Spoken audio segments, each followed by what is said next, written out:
오늘 출애굽기 1장 말씀을 통해서 말씀을 깨닫는 지혜와 응답받는 기도의 은총이 우리에게 넘치게 될 줄로 믿습니다. 출애굽기를 시작합니다. 여러분 2000년대 초중반에 목적이 이끄는 40일 기억나시죠? 새벽기도 많이 하셨을 겁니다. 목적이 이끄는 40일이라고 할 때 그 목적이 뭐였습니까? 각각 우리가 가지고 있던 목적이 아니었죠. 내가 이번 40일을 통해서 무엇을 이루겠다라고 하는 목적이 아니라 실은 하나님의 목적이었어요. 나를 향하신 하나님의 목적이 이루어지는 40일, 우리는 기대하며 그 목적이 이끄는 40일 새벽기도를 열심히 했었는데요. 출애굽기는 40장으로 되어 있습니다. 저는 이 출애굽기를 함께 시작하면서 이 하루 한 장씩 안에 우리가 하나님 다시 한번 하나님의 목적이 우리에게 이루어지는 그 40일을 함께 하기를 소망합니다. 이 소원을 품기를 원해요. 그래서 출애굽기를 하면서 우리가 나의 출애굽은 어떤 것일까? 하나님은 나에게 어떠한 삶을 인도하기를 원하시고 하나님은 나에게 어떤 언약 주기를 원하시는가? 다시 한번 발견할 수 있기를 소망합니다. 출애굽기라고 하는 이름은 엑소도스예요. 엑소도스는 익스호도스라는 말인데 익스는 밖으로, 밖에, 호도스는 길이에요. 그러니까 출애굽기란 익스호도스란 길 밖에 서 있다는 말이에요. 길 밖의 길이에요. 길 밖의 길. 근데 이것을 우리 입장에서 보면 길이 끊어진 곳이에요. 길이 없는 곳이에요. 이제 내 인생은 갈 길을 몰라 방황하는 인생이라는 거예요. 그런데 하나님 입장에서 길 밖의 길은 또 다른 길을 여신다는 거예요. 우리가 길 안에 갇혀있던 우리의 인생이 아니라 하나님 여기밖에 없어요가 아니라 여기 새로운 길이 있다. 하나님은 우리에게 출애굽기라고 하는 새로운 길을 여시고 우리 인생의 새로운 발걸음을 주장하십니다. 이번 출애굽기 40일을 통해서 우리는 내가 갇혀있는 애굽을 발견하길 원해요. 내가 갇혀있는 곳은 어디인가? 그리고 하나님은 내가 있는 곳 밖에 어떤 길을 여시는가? 그래서 내가 걸어온 길과 내가 지금 서 있는 길과 내가 앞으로 걸어갈 길은 과연 나의 목적 가운데 있는가? 아니면 하나님의 목적 가운데 거하고 있는가?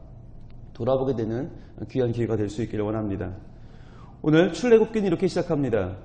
1절입니다. 야곱과 함께 각각 자기 가족을 데리고 애굽에 이른 이스라엘 아들들의 이름은 이러하니. 자, 이스라엘 아들들, 여기서 말하는 이스라엘 아들들이라는 이름이 야곱의 실제 아들들로 쓰이는 용례는 여기서 끝납니다. 이제 앞으로 이스라엘의 아들들이라는 이름은 개인적인 야곱의 아들 12아들이 아니라 이제 이스라엘 백성이라는 뜻으로 쓰이게 돼요. 하나님은 야곱이라고 하는 정말 연약하고 정말 인간적이고 아주 소박하고 아주 이 세상에 걸출한 인물들과는 비교되는 오히려 더 아주 비겁해 보이는 한 사람을 통해서 하나님은 그의 백성을 일으키십니다. 이게 하나님의 역사입니다. 우리가 볼 때는 정말 어떻게 이런 사람이 위대한 민족을 이끌지? 우리는 그렇게 보여요. 그런데 말씀드렸어요. 야곱이 주인공이라고. 왜요? 하나님은 그렇게 연약하고 부족하고 자기밖에 모르는 사람을 사용하세요. 왜? 그게 우리니까요. 하나님은 우리를 사용하셔서 하나님의 백성을 온전케 하신 것입니다. 르우벤과 시므온과 레위와 유다와 이사갈과 스불론과 베냐민과 단과 납달리와 갓과 아셀이요. 야곱의 허리에서 나온 사람이 모두 70이요. 요셉은 애굽에 있었더라. 이렇게 말씀합니다. 야곱의 허리, 이게 참 여러분 굉장히 의미심장한 표현입니다. 야곱의 허리, 여기서 말하는 허리, 야레크는 실제로 허리가 아니에요. 창세기에서 우리가 열심히 봤던 허벅지 아시죠? 허벅지 아래 손을 놓고 맹세하잖아요. 그게 남자의 생식기라고 말씀드렸죠. 그게 생명의 근원이잖아요. 그런데 그게 야레크예요. 그러니까 야곱의 허리에서 나왔다는 말은 야곱의 허벅지에서 나왔다는 말이고, 근데 이 허벅지는 어떻게 됐어요? 위골되었죠. 야곱의 허벅지가 언제 위골됐어요? 창세기 32장에서 야곱이 이제 야복강가를 건너가서 에서를 만나기 직전에 어떤 사람과 만나서 씨름을 하죠. 그때 32장 25절입니다. 자기가 야곱을 이기지 못함을 보고 그가 야곱의 허벅지 관절을 치매 야곱의 허벅지 관절이 그 사람과 씨름할 때 어긋났더라 그랬죠. 어긋났어요. 그래서 32절 그 사람이 야곱의 허벅지 관절에 있는 둔부의 힘줄을 쳤으므로 이스라엘 사람들이 지금까지 허벅지 관절에 있는 둔부의 힘줄을 먹지 아니하더라. 이 허벅지가 야레크예요. 그러니까 지금 야레크가 꺾어졌어요. 부러졌어요. 위골되었어요. 그런데 하나님은 이 야곱의 허리, 즉 야곱의 꺾어진 야레크에서 70인의 사람들을 나오게 하셨고 그 70인이 씨앗이 되어서 지금 어마어마한 출애굽의 수십만, 수백만의 인파가 되는 것입니다. 이것이 하나님이 보여주시는 성경의 역설이에요. 야곱이 대단하고 건장하고 위대해서가 아니에요. 그는 부러진 허리를 가지고 있었지만 하나님은 그 부러진 허리에서 그 모든 자녀들을 나게 하셨다는 것이죠. 우리도 살다 보면 내가 무슨 대단한 존재일까? 내가 무슨 하나님의 자녀일까? 내가 과연 하나님의 일을 할 수 있을까? 아니요. 하나님은 우리의 부러진 허리를 사용하십니다. 하나님은 우리의 연약함을 사용하시고 우리의 부족함을 들어 쓰십니다. 왜냐하면 거기서 하나님의 영광이 드러나기 때문이에요. 우리가 완벽하면요 하나님의 영광 안 드러나요. 그런데 내가 부족하고 연약하기 때문에 도리어 나를 붙들어 사용하시는 하나님이 더욱 영광을 받으시는 거예요. 오늘 말씀이 이렇게 이어지는데 모두 70인이요 요셉은 애굽에 있었다. 70이라고 하는 숫자는요 이스라엘 백성들이 생각하는 완전수는 7이고요 애굽의 완전수는 10이에요. 그 7과 10을 곱하면 70이 되죠. 그러니까 뭔가를 지금 상징하고 보여주고 있는 것인데 이스라엘이 애굽에서 번성할 것이다 라고 하는 것을 보여주는 숫자예요. 이스라엘이 애굽에서 완전하여진다는 것을 보여주는 숫자고요. 그런데 6절 요셉과 그의 모든 형제와 그의 시대 사람은 다 죽었다. 이제 창세기의 시대는 끝났다는 거죠. 창세기의 족장사는 끝났다는 거죠. 이제 무엇이 시작됩니까? 족장사가 끝나고 민족사가 시작이 됩니다. 창세기까지는요 아무리 아브라함, 이삭, 야곱 대단했어도요 그들은 한 가문에 불과해요. 그 가문 많아야 70인밖에 없어요. 근데 그 70인이 지금 출애굽기로 들어오면서 수십만 명, 수백만 명으로 늘어나죠. 이제 출애굽기는 창세기에 나오는 가정사가 끼케야 족장사가 어떻게 민족사로 바뀌는지 대서사시가 펼쳐지는 어마어마한 분량의 그리고 어마어마한 스케일의 이야기가 되는 것입니다. 자, 어떻게 되었냐면 7절입니다. 이스라엘 자손은 생육하고 불어나 번성하고 매우 강하여 온 땅에 가득하게 되었더라. 자, 생육했다, 불어났다, 번성했다, 강했다, 가득했다. 표시해 보실래요? 무려 5번에 걸쳐서 이스라엘 백성이 점점 더 많아지고 점점 더 번성하는 모습을 그리고 있습니다. 왜 그랬습니까? 인간적으로 보면 좋은 땅을 차지했죠. 고센 땅이라고 하는 나일강 삼각지에 좋은 땅을 차지해서 미리 명당을 자리 잡았죠. 그러나 그게 다가 아니죠. 더 중요한 것은 하나님의 약속이죠. 하나님이 그들이 주셨던 내가 너희 자손을 번성하게 해주겠다고 약속하셨던 아브라함과의 약속 그리고 야곱과의 약속을 하나님은 이루실 것입니다. 하나님은 그의 모든 자녀를 풍성케 하십니다. 8절입니다. 요셉을 알지 못하는 새 왕이 일어나 애굽을 다스리더니 그가 그 백성에게 이르되 이 백성 이스라엘 자손이 우리보다 많고 강하도다. 자, 이스라엘을 견제하는 세력이 등장하는데 그는 이제 요셉을 알지 못하는 새 왕이라고 했어요. 알지 못하는 애 밑줄 한번 먹어보시고요. 분홍색으로 쫙 가보시겠어요? 알지 못하는. 요셉을 알지 못했다. 이게 무슨 말일까요? 이 당시가 요셉이 죽은 지 한 350년 지났는데 350년이 지나서 요셉을 모른 걸까요? 여러분 애굽의 왕이면 이 당시의 모든 지혜의 집합수입니다. 전 세계를 다스리는 왕인 애굽의 바로는요 모든 지혜를 다 가진 사람인데 그 지혜의 핵심은 역사죠. 350년 전에 애굽을 기근에서 구해낸 그 역사의 주인공 요셉을 몰랐을까요? 말이 안 되죠. 그러면 이 말은 뭘까요? 현상적으로 몰랐다는 말이 아니에요. 의지적으로 모르고 싶은 거예요. 왜? 그는 이방인이고 그는 소수민족이고 그는 우리가 믿지 않는 하나님을 믿는 사람이고 그러니까 하나님을 잊어버리고 싶은 거예요. 믿고 싶지 않은 것, 알고 싶지 않은 거예요. 출애굽을 관통하는 하나의 중요한 포인트는 바로 안다라고 하는 것입니다. 야다라고 하는 이 안다라고 하는 말이 얼마나 중요한지 모르는데 이 하나님을 아는 것, 하나님을 경외하고 하나님을 섬기는 것 반대되는 말은 뭐냐면 하나님을 알지 못한다라고 하는 바로 이 말이에요. 하나님을 알지 못하는 왕, 요셉을 알지 못하는 왕. 자, 알지 못하는 왕이 있는데 반면에 하나님은 어때요? 하나님은 그의 백성을 알아요, 몰라요? 하나님은 그 백성을 아시고 기억하시죠. 2장 25절입니다. 2장 25절, 출애굽기 2장 25절에 하나님이 이스라엘 자손을 돌보셨고 하나님이 그들을 기억하셨더라. 기억하셨다면 한번 쫙 밑줄 그어보실래요? 노란색으로. 자, 여기서 기억했다는 말이 야다예요. 안다는 말이에요. 자, 애굽의 왕은, 눈에 보이는 왕은 나는 요셉 몰라? 나는 하나님 몰라? 나는 너희를 몰라? 알지 못해라고 말하는데 그런데 하나님은 그들을 기억하셨다. 이것이 굉장히 중요한 출애굽기의 하나의 포인트입니다. 자, 하나님과 하나님의 백성인 모세와 아론, 이스라엘 백성들과 그리고 애굽의 바로가 왜 싸워요? 뭘 가지고 싸우는 거예요? 포인트는 하나예요. 5장 2절입니다. 5장 2절. 바로가 이르되 여호와가 누구이기에 내가 그의 목소리를 듣고 이스라엘을 보내겠느냐? 나는 여호와를 알지 못하니 이스라엘을 보내지 아니하리라. 자, 나는 여호와를 알지 못한다. 이게 바로 야다거든요. 나 몰라. 나는 하나님을 모르는데 왜 너희는 하나님을 예배하겠다고 나가겠다고 하느냐? 안 된다 라고 말하죠. 알지 못한다. 그러니까 하나님 어떻게 반응하세요? 7장 5절입니다. 7장 5절. 하나님이 이제 그 백성을 빼어내시는 출애굽을 선언하신 뒤에 말씀하십니다. 7장 5절. 내가 내 손을 애굽 위에 펴서 이스라엘 자손을 그 땅에서 인도하여 낼 때에야 애굽 사람이 나를 여호와인 줄 알리라 하시매. 자, 애굽 왕이 나를 모른다고 그래? 내가 누구냐고 그래? 내가 알려줄게. 이게 하나님의 역사예요. 여러분, 그러니까 하나님이 누구신지를 아는 게 왜 중요한가? 하나님이 누구신지를 알고 섬기면 하나님은 우리에게 은혜의 하나님이고 평강의 하나님이세요. 근데 우리가 하나님 모른다고 말하고 하나님이 어디냐고 말하면 하나님이 그래 알려주랴?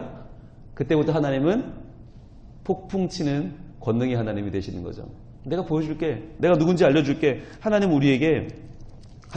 우리의 삶 가운데 하나님의 모습을 보여주시겠다. 하나님의 권능을 보여주시겠다는 거예요. 그래서 홍해를 건널 때 이 출애굽기의 하이라이트라고 할 수 있는 홍해를 건널 때 하나님이 왜 홍해를 건너게 하시나? 14장입니다. 14장 4절.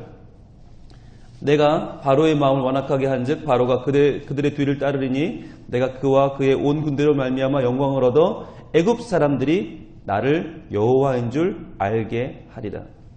내가 여호와인 줄 알게 하리라. 이것이 하나님의 목적입니다. 하나님이 이 세상을 창조하시고 이끌어가시는 목적, 그 가장 근원적인 목적은 뭐냐면 하나님의 하나님 되심을 알게 하는 거예요. 그러니까 우리가 하나님을 안다고 하는 것이 얼마나 행복하고 얼마나 우리에게 주어진 하나님의 사랑인지 몰라요. 이게 은혜예요. 하나님을 아는 게 은혜예요. 하나님을 알면 하나님을 섬기며 기뻐하며 하나님의 그 크심이 우리에게는 찬양의 대상이 되잖아요. 그런데 하나님을 모르면요, 하나님의 하나님 되시면 두려움이 되는 거예요. 그것은 오히려 우리의 삶에 개입해 들어오시는 놀랍고 두렵고 막막한 대상이 되는 거예요. 자, 그러니까 하나님을 알아 하나님을 섬기는 백성으로 살 것이냐, 하나님을 모르고 하나님과 대항하는 백성으로 불행하게 살 것이냐 결정해야 되는 거죠.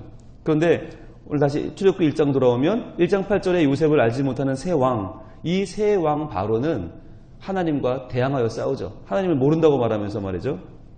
9절입니다.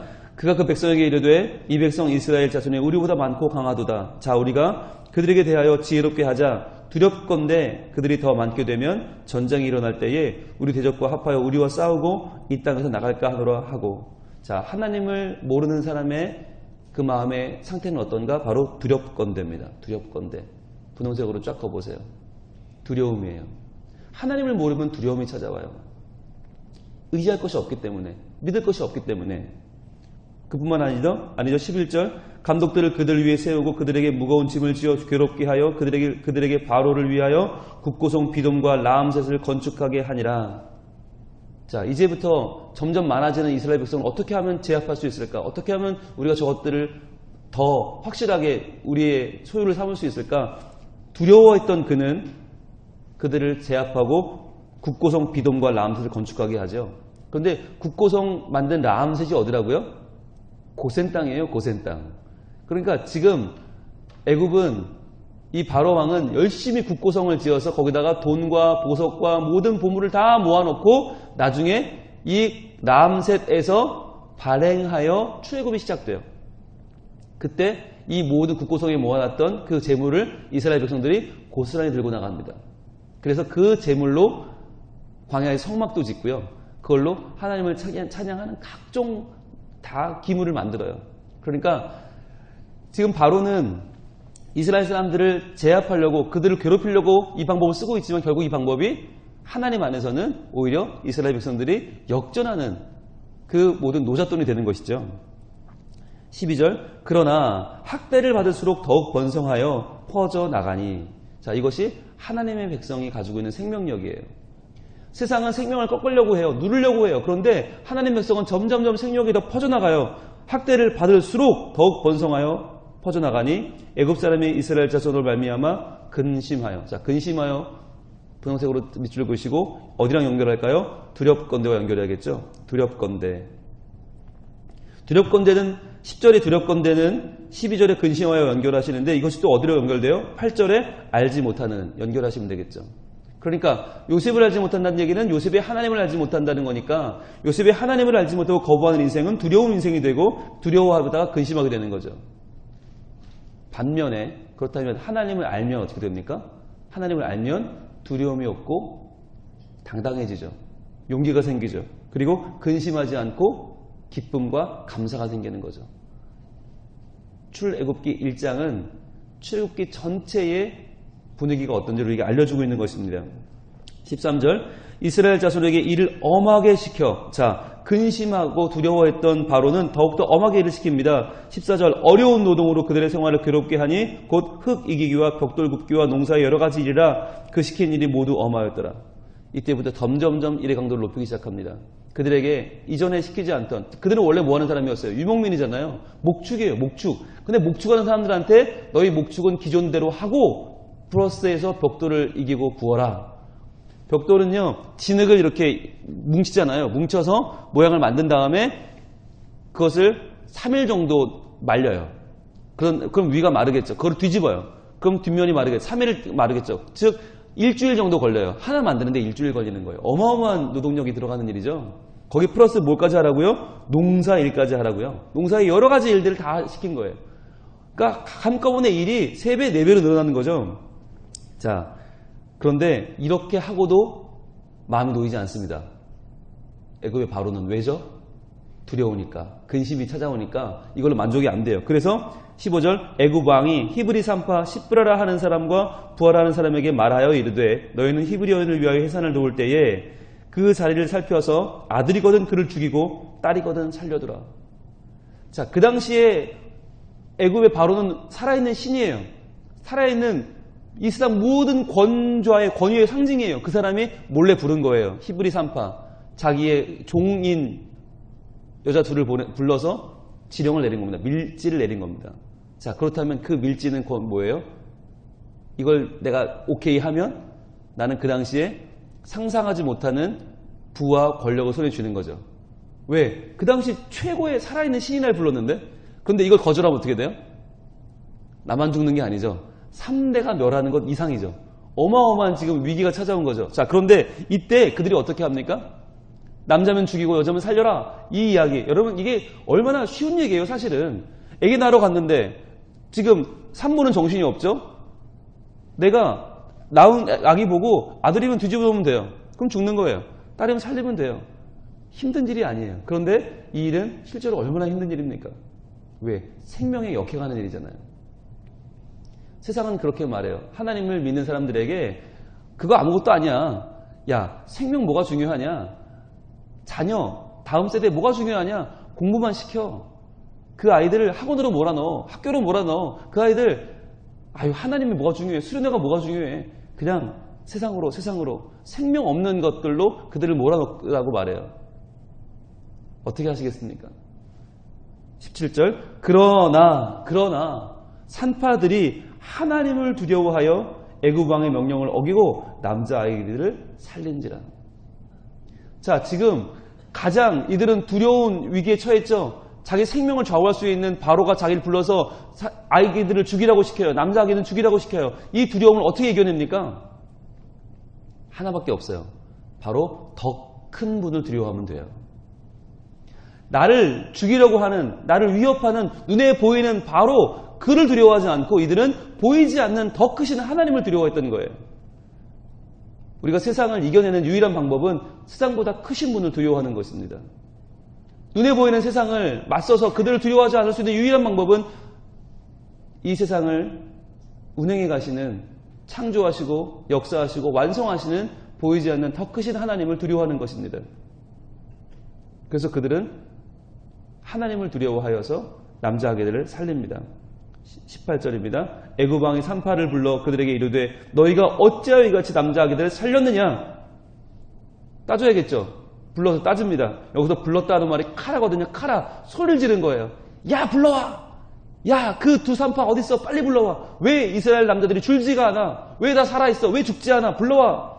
자, 그런데 19절에 뭐라고 말하나 보세요. 산파가 바로에게 대답하되 히브리 여인은 애굽 여인과 같지 아니하고 건장하여 산파가 그들에게 이르기 전에 해산하였더이다 하매. 자, 애굽 여인들은 몸이 약해서 우리가 도와줘야 얘기를 낳는데요. 이스라엘 여인들은 힘이 좋아서 우리 갔더니 벌써 다 낫고 없던데요? 라고 말하는 거예요. 근데 여러분, 이게 말이 됩니까? 아니, 그러면 산파가 뭐하러 있어요? 산파가 애 받아주는 여인인데, 애 받으러 가던 도중에 벌써 다 애 낳아서 지금 다 상황이 끝났어. 그럼 산파가 있을 이유가 없잖아요. 이거 말이 안 되는 얘기 아닙니까? 근데 이렇게 말이 안 되는 얘기를 하는데 어떻게 해요? 그랬으면 야, 말이 되는 얘기를 좀 해. 그러면서 20절이 이렇게 이어져야 맞는 거죠. 바로가 그들의 목을 쳤더라. 바로가 창을 던졌더라. 바로가 명령을 내렸더라. 이래야 되는데 그게 아니라 20절이 바로가가 아니라 주어가 어떻게 시작해요? 하나님이에요. 하나님이 그 산파들에게 은혜를 베푸시니 그 백성은 번성하고 더욱 강해지니라. 이게 무슨 말이냐면 그 당시 애굽에 있던 그 왕, 가장 지혜롭다는 모든 지혜 문학이 뭉쳐있는 애굽의 왕의 지혜를 누가 무력화시키는 거예요? 아무것도 아닌 이름 없는 히브리 두 여인이 그 왕의 지혜를 지금 무력화시키고 있는 것이에요. 10절에 이렇게 말해요. 자, 우리가 그들에게 대하여 지혜롭게 하자. 지혜롭게 하자 밑줄 그어보세요. 이게 애굽 사람한테는 가장 중요한 말이에요. 지혜롭게. 애굽은 지혜의 나라거든요. 그런데 그 지혜롭게 하자는 지혜의 나라 애굽 왕의 바로의 지혜를 지금 누가 꺾어요? 보잘것없는 두 히브리 여인이 꺾어요. 그리고 보면요, 여러분 여기 나와 있는 왕의 이름을 여러분 아세요? 몰라요. 이 당시에는 이 왕의 이름을 모르는 사람이 아무도 없었을 거예요. 이 왕이 신이니까, 말하면 법이니까. 그런데 그 왕의 이름은 지금까지 전해지지 않고 있는데 우리는 추측해서 요셉의 몇 년 후니까, 모세의 몇 년 전이니까 이쯤 되면 누구겠지라고 추측할 뿐이지 그 왕의 이름을 알지 못해요. 그런데 그 왕과 대항하여 더 크신 하나님을 두려워했던 두 여인 시브라와 부하는 정확하게 알아요. 이게 뭡니까? 이 세상은요, 우리한테 바로처럼 되라고 해요. 바로처럼 지혜로워지라고 해요. 바로처럼 힘을 가지라고 해요. 바로처럼 돈이 많은 세상을 누리는 권좌에 오르라고 해요. 그러나 그것은 곧 잊혀지고 맙니다. 그것은 아무것도 아니에요. 그러나 그 바로보다 더 크신 하나님을 두려워했던 시브라와 부하는 3,500년이 지난 이 시간까지 우리에게 그 이름을 전해주고 있습니다. 왜 그렇습니까? 바로 우리의 생명보다 더 크신 분, 생명을 인도하셔서 위대한 일을 이루시는 그 하나님을 두려워했기 때문입니다. 그것을 21절에 이렇게 말합니다. 그 산파들은 하나님을 경외하였으므로, 그 산파들은 하나님을 경외하였으므로 하나님이 그들의 집안을 흥왕하게 하신지라. 하나님은 하나님을 경외하는 그 두 산파를 살리실 뿐만 아니라 그들의 집안까지도 흥왕하게 하셨습니다. 하나님께서 그 산파들을 돌보신 것입니다. 그러자 22절은 이렇게 끝나죠. 그러므로 바로가 그의 모든 백성에게 명령하여 이르되 아들이 태어나거든 너희는 그를 나일강에 던지고 딸이거든 살려두라 하였더라. 이제 산파에게 명령하면 안 되겠구나. 이제 힘든 일 시킨다고 줄어들지 않는구나. 이제 나일강을 동원합니다. 애굽의 가장 큰 젖줄인 나일강, 애굽이 가장 섬기는 신인 나일강, 가장 큰 신인 나일강과 여호와 하나님의 일대 접전이 이제 시작되는 것입니다. 과연 인간이 섬기는 가장 믿을 만한 나일강과 보이지 않는 하나님의 이 싸움은 어떻게 펼쳐질까요? 이제 2장부터는 바로 그 이야기가 펼쳐지는 것입니다. 여러분, 출애굽기 1장은요, 그 제목의 뜻을 밝혀줍니다. 길 밖의 길, 길이 끊어진 곳. 아들이 나오면 죽이라고 명령하는 그 바로의 명령은 사실 길이 끊어진 곳이잖아요. 그러나 이곳에서 시브라와 부하는 길 밖의 길, 하나님이 여시는 또 하나의 길을 선택합니다. 그것이 바로 하나님께서 그들을 붙잡아 주시고 그들과 함께 하신다는 것을 믿고 하나님을 두려워하는 것이었습니다. 하나님을 경외하는 것이었습니다. 오늘날 우리에게 찾아오는 바로의 명령은 무엇입니까? 오늘날 우리의 다음 세대를 하나님으로부터 멀어지게 하는, 이 세상 가운데 파묻히게 하는 이 세상의 가치와 성적과 이 세상의 모든 중요하다고 말하는 그것들 가운데 우리 아이들을 파묻히게 하는 것은 무엇입니까? 그러나 우리는 그 가운데서 하나님을 두려워하고 하나님을 경외하면서 하나님께서 우리의 가문을 흥왕하게 하실 것을 믿으시길 바랍니다. 바꿔 말하면 지금 이 자리는 애굽이잖아요. 애굽이 뭐예요? 애굽이 가장 창세기에서 가장 가면 안 되는 곳이 애굽이잖아요. 가장 우상 숭배가 많고 가장 하나님을 대적해 싸우는 나라가 애굽이에요. 그런데 하나님은 이 애굽에서 그의 백성들을 더욱 번성하게 하고 더욱 강하게 하고 더욱 연단받게 하고 더욱 많아지게 하셔서 이들로 하여금 길 밖의 길을 넘어서는 하나님의 새로운 길을 출발하게 하십니다. 하나님은 그 애굽에서 그들을 더욱더 많아지고 번성하게 하십니다. 그렇다면 우리의 기도는 바뀌어야 되는 거예요. 우리의 기도는 지금까지 뭐였냐면 하나님 그 애굽 좀 없애주세요 였어요. 하나님 내 인생에 불편하고 싫어요. 하나님 이 애굽은 좀 없애주세요. 우리의 제목이었는데 이제는 애굽을 없애주세요가 아니라 하나님 그 애굽 가운데 나를 번성케 하시는 하나님을 붙잡게 하시고 그 애굽 가운데서 나를 잊지 않으시고 나를 하나님께서 붙잡아 주시는 그 하나님을 두려워하게 하시고 그리하여 하나님과 함께 내가 이제 새로운 길을 출발하는 더 나은 길을 발을 디디는 영적인 발돋움이 우리에게 있게 하여 주시옵소서. 그리하여 나를 살리고 내 후대를 살리는 그 하나님과 함께 하나님을 두려워하는 자로 길 밖의 길을 이제 출발하는 우리들에게 하나님 다시 한번 이 시브라와 부하 같은 참된 용기를 주시고 참된 지혜를 주시고 하나님을 알고 하나님을 섬기는 주의 백성들이 되게 하여 주시옵소서. 이렇게 기도할 때에 하나님께서는 우리를 살리시고 우리를 도우시고 그뿐 아니라 우리의 가문이 우리의 다음 세대가 흥왕해지는 놀라운 복을 우리에게 허락해 주실 것입니다. 기도하겠습니다. 하나님, 출애굽기를 시작합니다. 주님, 길이 끊어진 곳에서 우리는 방황하고 두려워하지만 그러나 하나님은 그 길 밖에 더욱더 큰 길, 더욱더 위대한 길, 하나님을 알고 하나님을 두려워하고 하나님을 경외하며 하나님만으로 만족하는 더 아름다운 길을 여시는 줄로 믿습니다.